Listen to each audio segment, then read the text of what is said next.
អាគារបើយកស្កាយដែលយើងតែងតែឃើញនៅម្ដុំបន្ទូណាមតែមានដឹងអត់ថាអាគារមួយនោះត្រូវបានគេគិតថាជាកន្លែងដែលមានខ្មោចលន់នៅក្នុងប្រទេសថៃ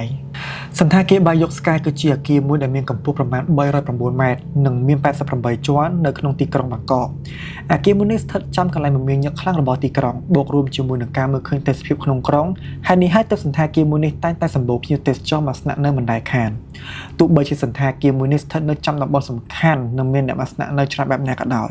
ប៉ុន្តែរាល់ពេលដែលពួកគេត្រឡប់ទៅវិញពួកគេតែងតែសរសេរបញ្ចេញមតិនៅលើ website review ជាច្រើនថាសន្តាគារមួយនេះមានខ្មោចលងនិងមានសភាពគួរឲ្យខ្លាចផងដែរដែលក្នុងការរៀបរាប់របស់ពួកគេបាននិយាយថាមានកម្មករ3នាក់បានធ្លាក់ស្លាប់កំឡុងពេលដែលកំពុងសាងសង់អាគារមួយនោះមិនត្រឹមតែប៉ុណ្ណោះក្នុងឆ្នាំ2012មានព័ត៌មានបានប្រាប់ថាមានកម្មករប្រុស3នាក់បានធ្លាក់ស្លាប់ពីលើអាគារនោះដូចគ្នាកំឡុងពេលដែលពួកគេបានឡើងទៅដំណើរប៉ាណូនៅលើអាគារមិនត្រឹមតែប៉ុណ្ណោះបន្ទាប់ពីមានរឿងមួយនេះបានកើតឡើងមានកម្មករ3នាក់ទៀតបានធ្លាក់ស្លាប់ពីលើអាគារកំឡុងពេលដែលពួកគេបានឡើងធ្វើការសម្អាតដោយមានម្នាក់បានធ្លាក់ដល់ដីនិង2នាក់ទៀតបានធ្លាក់ជាប់ព្យួរកជាមួយនឹងអាគារស្លាប់ផងដែរហើយបាននិយាយអំពីអារម្មណ៍របស់អ្នកដែលស្នាក់នៅក្នុងអាគារមួយនោះគេបាននិយាយថារាល់ពេលដែលពួកគេបានទៅស្នាក់នៅក្នុងសន្តាគារបាយយក Sky ពួកគេតែងតែមានអារម្មណ៍ដូចជាមានមនុស្សឈរសម្លឹងមើលពួកគេនិងមានអារម្មណ៍ថា